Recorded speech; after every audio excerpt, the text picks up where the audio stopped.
क़ल्बि अब्दिन अल ईमान वल हसद. तारीफ़ व तौसीफ़ हम्द व सना अल्लाह सुब्हानहु व तआला के लिए लायक़ व सदाबार है, जो हम सब का खालिक मालिक राज़िक है, तने तनहा पूरी दुनिया पर बादशाहत कर रहा है. हम सब के सब उसके मोहताज है, वो हम में से किसी का भी मोहताज नहीं.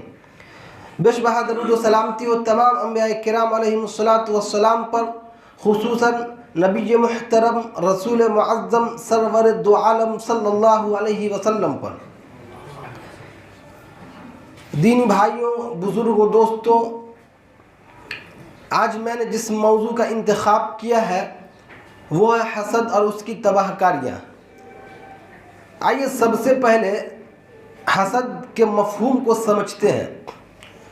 बाज़ उलमा ने हसद की तारीफ़ की है तमन्नी ज़वाल निअमत अन साहिबिहा, साहिब नेमत से नेमत के छिन जाने की तमन्ना करना, या किसी के यहाँ नेमत को नापसंद करना और उसके ज़वाल की तमन्ना करना. मसलन कोई शख्स किसी के हाथ में उम्दा और कीमती घड़ी देखे तो वो उसको नापसंद करे और ये तमन्ना करे कि काश उसके पास ये घड़ी ना होती. उसी तरीके से कोई किसी के पास अच्छी और कीमती गाड़ी देखे तो उसके दिल में ये ख्वाहिश पैदा हो कि उसका एक्सीडेंट हो जाए और ये गाड़ी उसके पास ना हो. या एक कारोबारी आदमी दूसरे कारोबारी आदमी के कारोबार पर हसद करे, उसकी तरक्की को नापसंद करे और दिल में ये ख्याल पैदा करे कि काश कि वो तरक्की न करता. ये हसद है, ये हसद है. उसी तरीके से एक दुकान वाला है दूसरे दुकान वाले की तरक्की पर हसद करे. मार्केट में बहुत सारी दुकानें हैं. एक दुकान वाला है, उसकी दुकान अच्छी खासी चल रही है, खूब तरक्की कर रहा है, उसके दुकान में अच्छी खासी भीड़ होती है. तो दूसरे दुकान वाले उसको नापसंद करे, उस पर जले, हसद करे और ये तमन्ना करे कि काश उसके पास भीड़ ना होती, जो भीड़ उसके यहाँ होती है उसके पास न होकर मेरे पास होती. यह हसद है.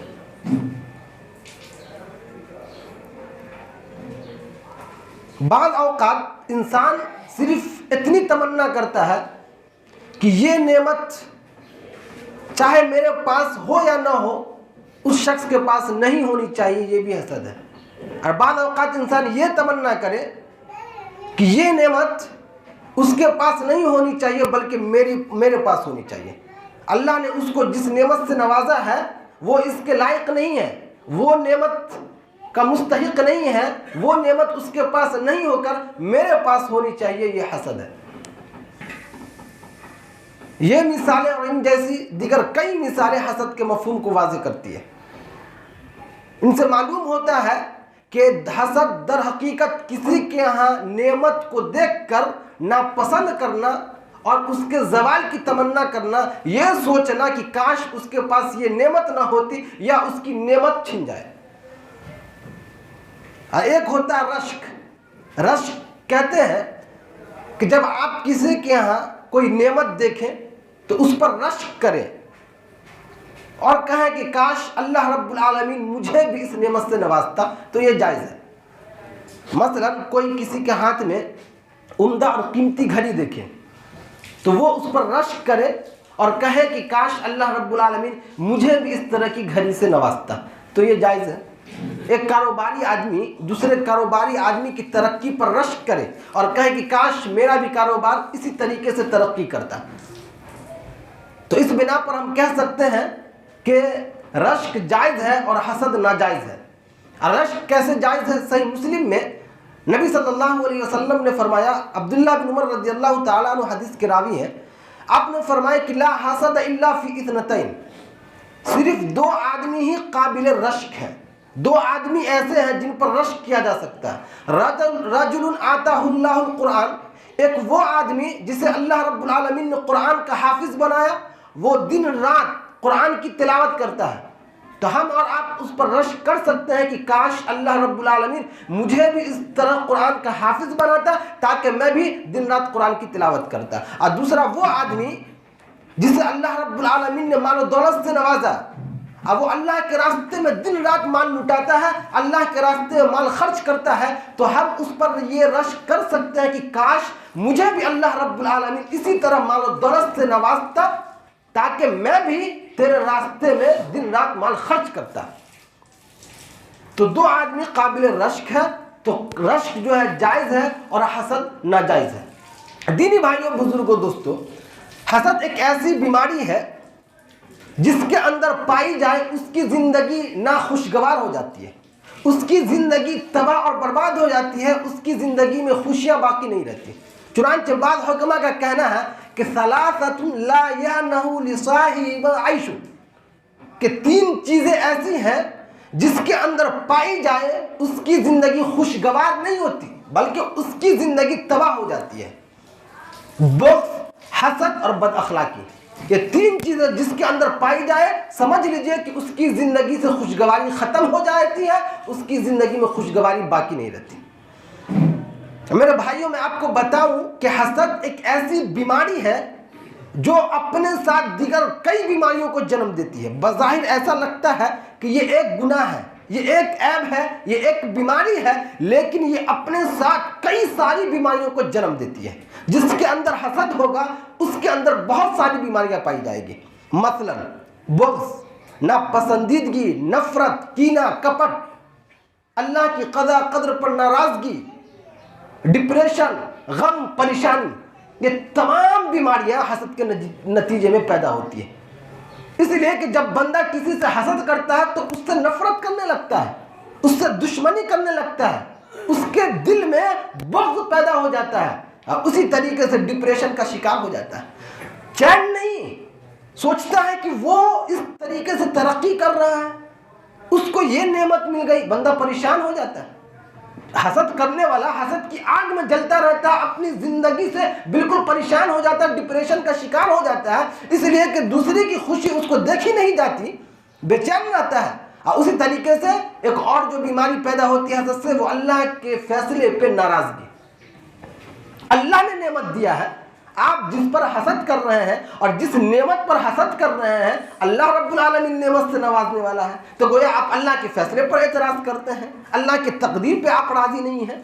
वो उसका मुस्तहिक था, उसकी किस्मत में थी वो नेमत, उसके तकदीर में लिखी थी, तो अल्लाह ने उसे दिया, आप क्यों उस पर जल रहे हैं? तो हसद के नतीजे में बहुत सारी बीमारियां पैदा हो जाती हैं।